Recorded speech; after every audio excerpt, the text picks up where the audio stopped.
Welcome to This Explainer. Right now, we're dropping straight into a smoky, toxic apothecary's lab in 17th century France to unpack a seriously chilling psychological thriller. We're looking at a brilliant piece of work from 1844 called The Laboratory by the Victorian poet Robert Browning. But hey, don't let the word poetry fool you here. You really need to treat this as a dark narrative journey straight into the mind of an aristocratic killer. It's all about revealing how polite society can perfectly mask sheer brutality. Let's dive right into the evidence. Okay, so we drop mid-action into a very dark errand. Our speaker is politely asking a chemist for a lethal concoction in the opening lines of stanza I. And you have to notice the chilling contrast here. She uses the highly polite, archaic word prefi, which literally just means please, to casually ask for the best poison to murder another woman. I mean, she's actively helping the old apothecary tie on his protective glass mask, entirely unfazed by the deadly nature of what he's doing. We are immediately immersed in this macabre setting that she herself calls the Devil's Smithy. White smoke is curling up from the workbench, and she is just sitting there, patiently watching the whole deadly process unfold. What's so fascinating here is that patience. She explicitly notes that she could be at the king's royal ball right now, where men are waiting to dance with her. But no, she actually prefers the strange, toxic beauty of this dark laboratory. It instantly establishes her high society status and, well, her deeply twisted priorities. Part 1, Anatomy of Jealousy. So why is this high society aristocrat resorting to murder? We've seen her cold calculation, but now we really need to understand the burning motive behind it. She bitterly explains that her lover and her rival actually believe she's fled to a dreary church to weep over her broken heart. She imagines them laughing at her right this second, entirely convinced she's just passively grieving. But as she proudly declares, "I am here," she isn't passively suffering, she is taking lethal, decisive action. And her murderous jealousy extends way beyond just a single rival. She is building a calculated hit list. She fantasizes about disguising different poisons for different women at court. For instance, a poison medicinal lozenge to give a woman named Pauline just 30 minutes to live. A toxic burning pastille so Elise drops dead instantly. She even daydreams about hiding pure death inside beautiful feminine accessories like earrings, rings, and filigree baskets. She doesn't just want a single revenge, she wants an entire arsenal of secret power. But here's the thing. This hit list is driven by profound, burning insecurity. The speaker describes herself as a minion, small and unassuming. In grim contrast, she notes her primary rival is physically imposing, with captivating masculine eyes that completely ensnared their shared lover. It's a really striking moment of vulnerability. It reveals that her superiority complex is actually just masking a deep physical insecurity. Her cold superiority is entirely a front. Which leads us to a pretty wild psychological twist. The night before, after overhearing her lover and her rival whispering, she stared at the woman so intensely, she genuinely thought the sheer force of her hatred would make her rival drop dead. Literally, just from a look. When that magical thinking failed her, she didn't realize how absurd she was being. Instead, she just calmly escalated to chemical warfare. Part 2, The Deadly Deal. As the chemist finishes his work, her aesthetic fascination turns horrifyingly cruel. She explicitly demands a painful, disfiguring death. She wants the poison to brand, burn up, and bite into her rival's grace.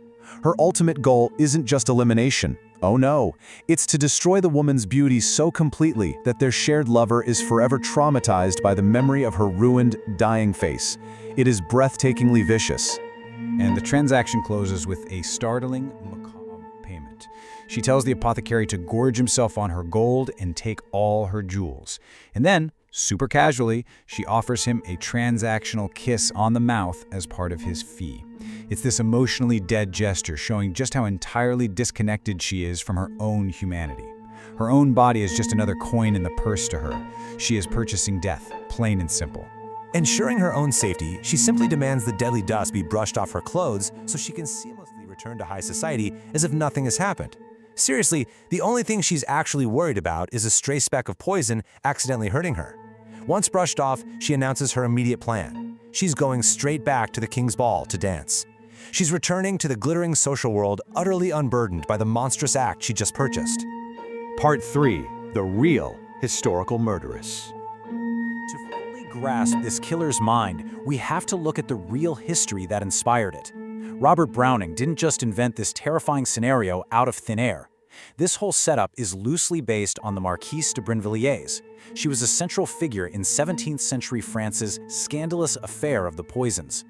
In this era, often referred to as the Ancien Regime, aristocratic poisonings were a genuine, terrifying reality.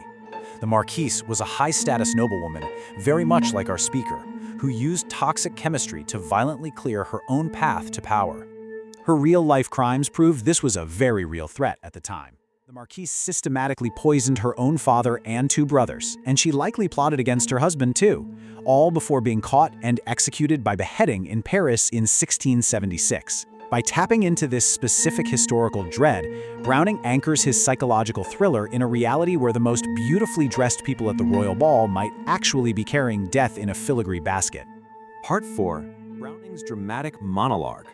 So who was the mastermind that penned this brilliant psychological portrait? Robert Browning, the English Victorian poet who famously eloped with Elizabeth Barrett.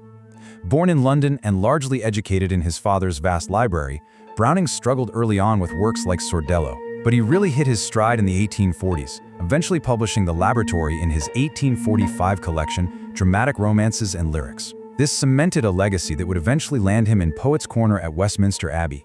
Browning popularized an incredible poetic form called the dramatic monologue. And here is the genius of it. There is no narrator telling us what to think. The listener, in this case the apothecary, never says a single word.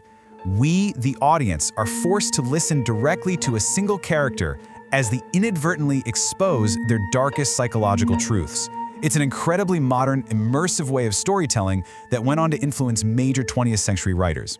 By letting this jealous aristocrat speak with polite, archaic charm, Browning highlights the terrifying disconnect between high society elegance and sheer brutality.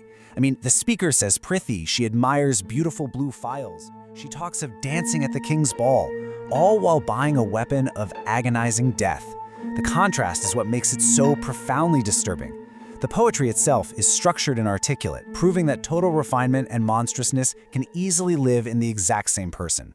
Which leaves us with a haunting final question, to bridge the gap between a 17th century laboratory and our own lives.